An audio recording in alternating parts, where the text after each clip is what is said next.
पाकिस्तान में इलेक्शन हो गए, प्राइम मिनिस्टर भी आखिरकार आ ही गए, क्या लग रहा है आपको कि कोई हो पे आते के साथ ही कश्मीर का राग अलाप दिया है शहबाज शरीफ साहब ने?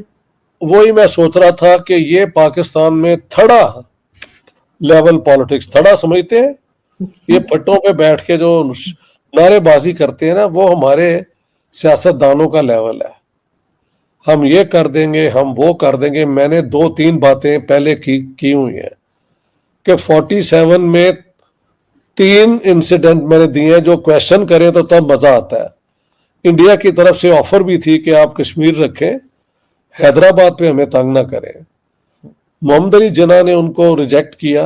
All evidence I have given in my book on Jinnah and it is verifiable from Pakistani publications.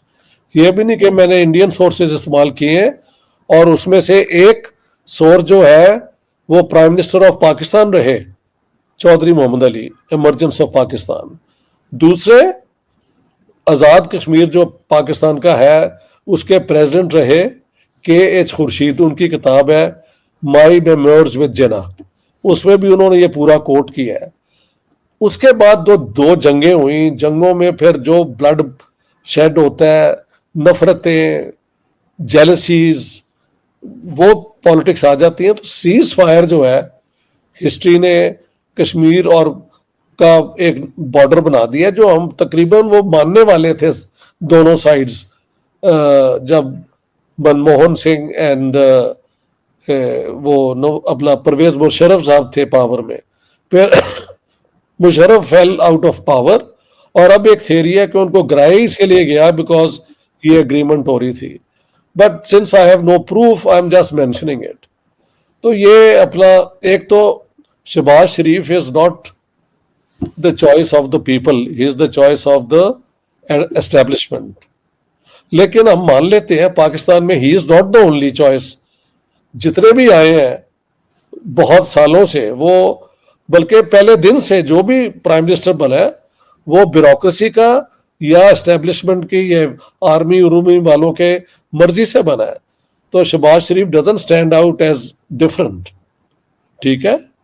और एक बंदा जो इलेक्ट हुआ था उसको हमने फांसी लगा दी, दूसरा जो मेजॉरिटी लेके आया था उसको हमने हुकूमत देने के बजाय अपना मुल्क तोड़ दिया। तो ये तो हमारा किरदार है, हमारी एस्टेब्लिशमेंट का। अब शहबाज शरीफ ने अगर प्राइम मिनिस्टर बनना है तो यही नाराबाजी से शुरू होगी। इसे थड़ा लेवल पॉलिटिक्स में कहता हूँ। हाँ जी, थड़ा लेवल पॉलिटिक्स, बिल्कुल ऐसा ही है। क्योंकि उसकी वजह मैंने कई दफा बताया है कि ये कहते हैं ना, राइट ऑफ सेल्फ डिटर्मिनेशन। सबसे पहले UN रेजोल्यूशंस में राइट ऑफ सेल्फ डिटर्मिनेशन का कहीं जिक्र नहीं है। It's not mentioned anywhere. समझ गए आप, जो उनके रेजोल्यूशंस हैं। दूसरी जो रेजोल्यूशंस है वो है प्लेबिसाइड के लिए, और प्लेबिसाइड का जो रेजोल्यूशन था उसकी एक जो कंडीशंस थी कि इंडिया और पाकिस्तान जम्मू और कश्मीर की टेरिटरी से विड्रॉ कर जाए। But since India had gone to the UN, ये जरा सुन लें, so India had the legal right, क्योंकि वो अपील लेके आए थे, ठीक है। इसलिए पाकिस्तान को वहां से पहले विकेट करना होगा, उसके बाद इंडिया करेगा। ना पाकिस्तान ने 1 इंच दिया, बल्कि 2 जंगें भी की बाद में उसी के ऊपर, और कुछ ना हासिल हुआ। हाँ जी, कुछ भी हासिल नहीं हुआ। तो अच्छा, दूसरी बात, ये जो UN रेजोल्यूशंस है ये अंडर चैप्टर 6 है of the UN charter. The chapter 6 says that UN Security Council will facilitate peaceful resolution between the parties in conflict. उसका सिक्योरिटी काउंसिल अपना कोई एक वो क्या कहते हैं डिसीजन नहीं दे सकती। सो इन दोनों को फैसिलिटेट करेगी। अब तीसरी पोजीशन ये है कि पाकिस्तान ने जब अपने 94,000 POW रिलीज करवाए, तो उसके एवज में वो जो था शिमला अग्रीमेंट, उसके अंदर लिख दिया कि जितने भी अपने इश्यूज हैं वो बायलैटरली डिसाइड होंगे। सो द इंडियन से first, the UN resolutions are obsolete, Pakistan has not withdrawn. Second, Pakistan has agreed to a bilateral settlement. तो bilateral settlement तो by दोनों की टॉक से ही हो सकती है ना। और जो मैंने कहा है वो ही एक दिन होगा। हाँ, अगर ये जंग कर दें और न्यूक्लियर वेपन इस्तेमाल कर दें तो ये इनकी वो पागलपना है। बट पीसफुली रेजोल्यूशन यही है कि हमारा कश्मीर हमारे पास रहे और जो इंडिया के पास है वो उनके पास रहे, स्टेटस को डिस्टर्ब ना किया जाए और कश्मीरियों के लिए आना जाना अंडर द लॉ आना जाना आसान हो जाए और ट्रस्ट बिल्ड करें। यार, इस इलाके की इतनी गुर्बत है, इतने लोग बेचारे बगैर नौकरी के हैं, खास तौर पे पाकिस्तान तो गुर्बत में डूब गया है। India is doing relatively very well honestly, हालांकि गुर्बत यहाँ भी है but nothing compare to Pakistan. तो ये कश्मीर को लेके शहबाज शरीफ अगर ये स्पीच ना करें तो A, B, C, Z कोई और भी होता तो यहां से शुरू करना पड़ता। इस डंडा लिए बगैर अपने कोई वो वहां पे तकरीर नहीं हो सकती। You have to do that, ये उनका डंडा है जो मानना पड़ता है। So I don't know how much Shahbaz Sharif, हो सकता है नवाज शरीफ के लिए ये मुश्किल होता बिकॉज उनका स्टैंड इसके ऊपर जरा ज्यादा वो है कि भाई ठीक है हमारा कॉन्फ्लिक्ट है लेकिन हम ट्रेड विथ इंडिया ये भी करेंगे, इकोनॉमिक रिलेशंस अच्छे होंगे। शहबाज शरीफ ने तो कोई जिक्र नहीं ना किया, तो अल्ट्रा हॉकिश पोजीशन ली है।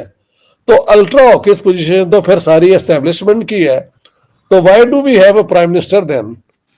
आई डोंट अंडरस्टैंड।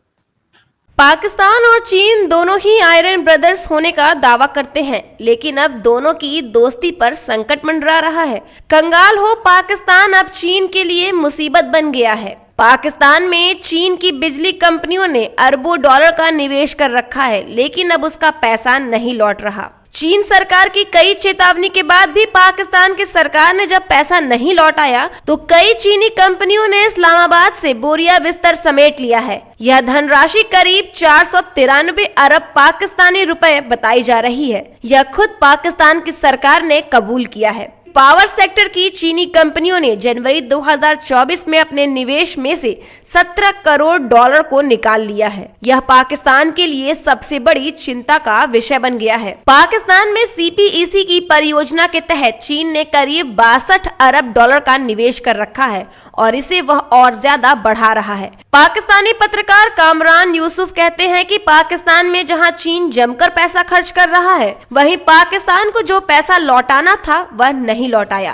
पाकिस्तान अब चीन की बिजली कंपनियों का करीब 493 अरब पाकिस्तानी रुपए का कर्ज बकाया है। पाकिस्तान में चीनी बिजली कंपनियों ने कारखाने लगाए थे और इसके बाद में इस्लामाबाद की सरकार को पैसा वापस देना था। पाकिस्तान अपनी जनता से बिजली का पैसा ही नहीं वसूल कर पा रहा। उन्होंने बताया कि चीन और पाकिस्तान में सहमति बनी थी कि जो पैसा जनता से नहीं मिल पा रहा वह पाकिस्तान की सरकार चीन को लौटाएगी, लेकिन ऐसा नहीं हो पाया। इस मुद्दे को चीन के राष्ट्रपति शी जिनपिंग ने खुद पाकिस्तानी सरकार से कड़ाई से यह मुद्दा उठाया था, लेकिन इस पर कोई कार्रवाई नहीं हुई। इसके बाद अब चीन की बिजली कंपनियों ने पाकिस्तान से निकल जाना ही उचित समझा। कामरान ने कहा कि अब पाकिस्तान में नई सरकार आ गई है और उसे चीन को मनाना सबसे ज्यादा जरूरी होगा। शहबाज सरकार के लिए कड़े फैसले लेना भी काफी मुश्किल होगा। अमेरिका के मैरी यूनिवर्सिटी के एक डाटा की रिपोर्ट के मुताबिक पाकिस्तान पर चीन का कुल कर्ज साल 2000 से 2021 के बीच 67 अरब डॉलर था। यह पहले बताए गए